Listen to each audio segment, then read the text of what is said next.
Bigotry versus A-hole-ism. What's really going on in America? Okay, I have a theory about the reason America is so divided at the moment. Republicans tend to think that racism is mostly dead, that people aren't so severely homophobic, that it provides disadvantages for gay people, that misogyny really isn't a thing. On the other hand, the left seems to think that there is this evil patriarchy that perpetuates the hatred of gays and black people, and we're building a wall because we hate Mexicans, etc., etc., etc.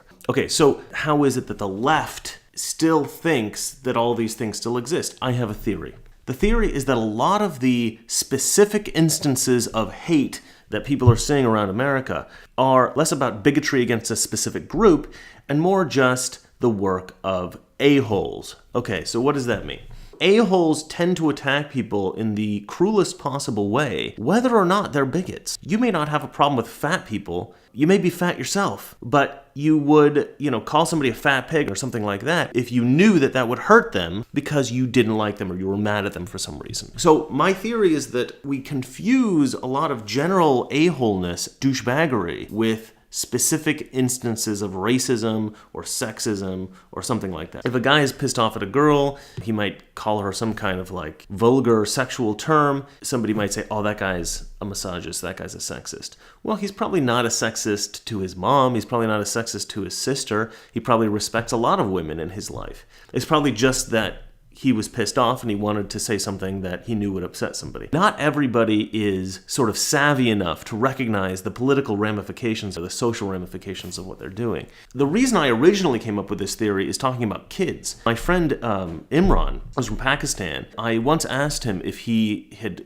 endured any kind of racism, and he said that it had been a long time. When we got into it, I realized that any racism he had ever endured in his life had been in his childhood, in his primary school. He was from England. The reality was that even the kids that in primary school, he didn't really think that those guys were racist. He just thought that they were saying mean things to him to be mean. And it occurred to me that's probably where a lot of people get the idea that America is still this terribly racist place, is from, playgrounds.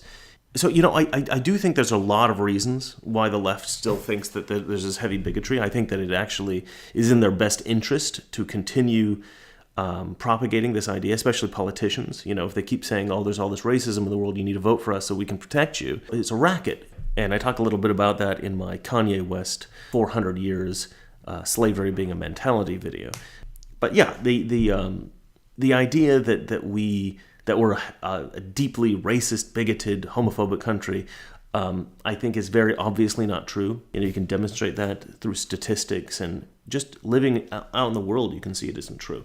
And yet the idea persists. So I think that this is one of many factors that contribute to this myth that white America is this, highly bigoted culture.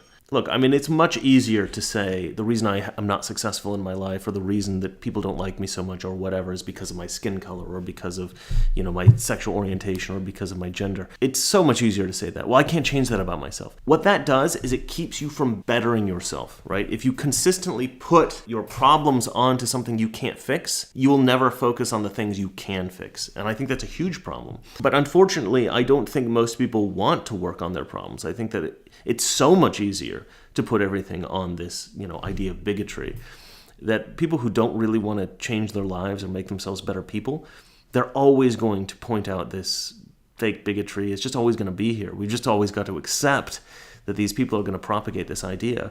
I think the only people we can convince of this, the only people that can come to realize the truth of America and the way people really are the people defending those groups, right? Saying, oh yeah, no, this person's problems is all down to his race, or this woman's issues are all down to her gender, or this person's sexuality has made her life terrible. Maybe. Or maybe they just aren't good at their job, or maybe they're just a horrible person. Anyway, I think that's enough for this. Anyway, if you liked it, hit the like button. If you want to see more videos like this, subscribe. All right, I'll see you on the next one. I know those things can grow out of despair in an inner city.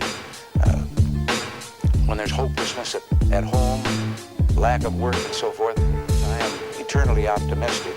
And I happen to believe that we've made great progress from the days when I was young and when this country didn't even know it had a racial problem.